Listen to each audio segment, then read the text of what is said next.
Hi guys, welcome back. Pakilala muna ako, I'm Ellison Lokay Lokay.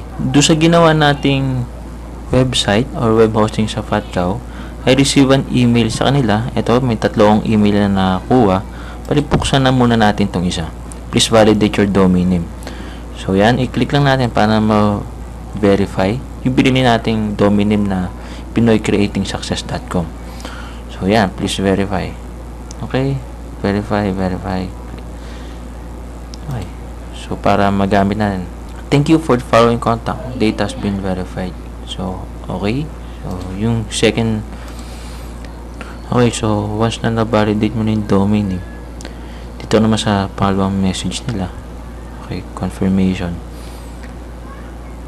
Ayan, we've signed your account username. Ito yung pinaka-username mo na ilalagay sa Fatcow account. Pinoy Creating Success. Okay, so password, control panel ng Fatcow, and let's see. Okay, nope. Domain central natin, tingnan natin kung okay na, kung valid na siya.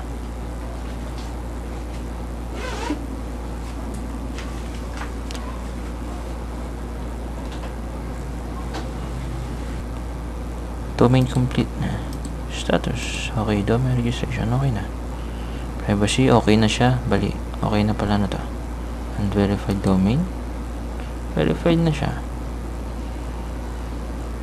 This is request. Okay, so refresh lang. Ayan. So, ganun lang kasimple. Gamitin natin yung domain natin para gumawa ng website. So, ito. WordPress. Click mo lang yung WordPress. Click mo lang. Okay. So, yan. Twitter. Install mo lang. Install. Okay, so, yan. Pinoy Create. Ayan. So, ayan yung pinaka-domain item. Domain name natin. Kapag naglagay ka ng directory, okay, ibig sabihin, nasa ibang folder siya mapupunta. Okay. Pero dahil sarili lang naman niya to, sariling account niya to, kahit wag nang walang directory. So kumbaga mapupunta lahat ng information do sa domain na to. So check domain lang natin. Okay, so yan, wait lang natin. Creating na tayo ng WordPress sa ating website. So habang natin tingnan natin yung status ng website natin. Tinatype ko ngayon yung pinoycreatingsuccess.com. Okay, so makikita natin this site is under development. Okay, ayan o. Okay, so maya mag-iiba na yan. Papalitan na natin siya dahil yan siya. It looks like files already exist in the okay lang, wala namang laman yan. So site name mo Pinoy Creating Success. So anytime, pwede mo namang mapalitan yan anytime naman yan. Okay, so admin. So password natin is itong password, ano mo na lang, ikaw nang bahala dyan. Okay, so I have read the terms and conditions. Okay, check mo na lang yan. Pero ikaw kung gusto mo basahin, okay yan. Then install. Lagi nyong i-check yung show advance para kayo mawala. So yan. Bali progress, ito yung nasa taas. Ano natin. To ano lang to, offer lang nito to. Come on, Fatcow. Anyway, this is anong petsa ba ngayon? 28 or 29 na ata. Habang nag-aantay tayo, batiin ko kayo ng happy holiday dahil magbabagong taon na. So, kailangan natin ng magandang buhay.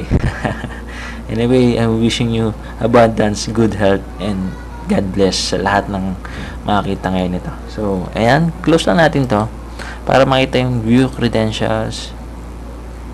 So, yan. Pagka-click natin ng view credentials, so, view lang natin to.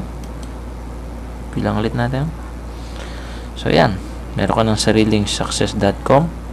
Okay, tignan natin. Click, open.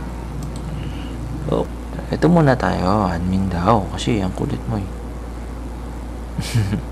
Anyway, click. Ano problema? Wala na akong net? Oh no. Hi guys, so medyo pinos ko kasi yung video ngayon kasi nagkaroon nga na kanina, kita nyo na this web page is something nakalagay not available, tama? So ang ginawa ko, minessage ko yung support nila ng FatCow. Okay, ito ang sa pinakamagandang lalo na hanapin mo pagdating sa web hosting is yung 24/7 support nila. So yan, nag-message ako sa kanila na sabi ko na bakit gano'n, na I already create account, vinalidate ko na yung domain name ko, tapos nag-create ako ng website using WordPress, but then when I access the admin URL, ito yun nga yung nakakuha natin, webpage not available. Okay, so yan, ginawa niya ng paraan. I'm sorry you have experience.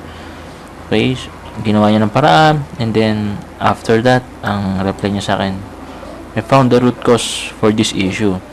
Your domain name was registered now. Okay?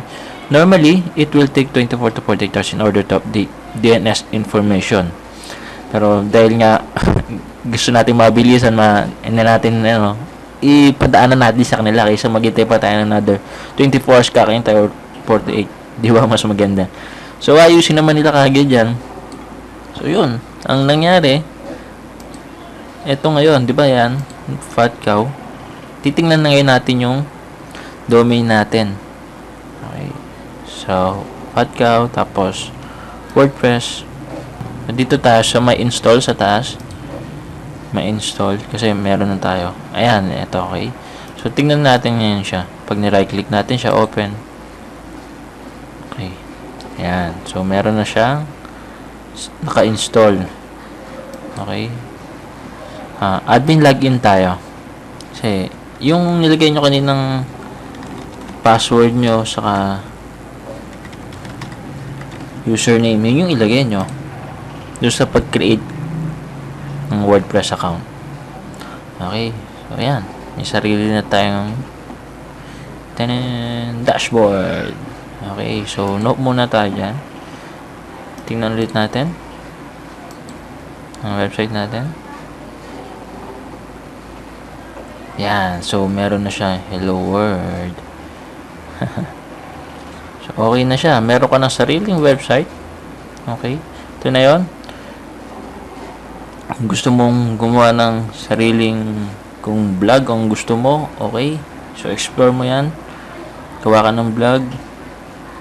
Importante, meron ka ng website. Okay. Kung gagawa ka naman sariling landing page. Okay. Turo ko din niya kung paano ka magkakaroon ng sariling landing page na pang marketer yung gagamitin nating themes at plugins. So, next video yan. Okay? So, dito pa rin gawin natin yan dito sa Pinoy Creating Success. Maraming salamat.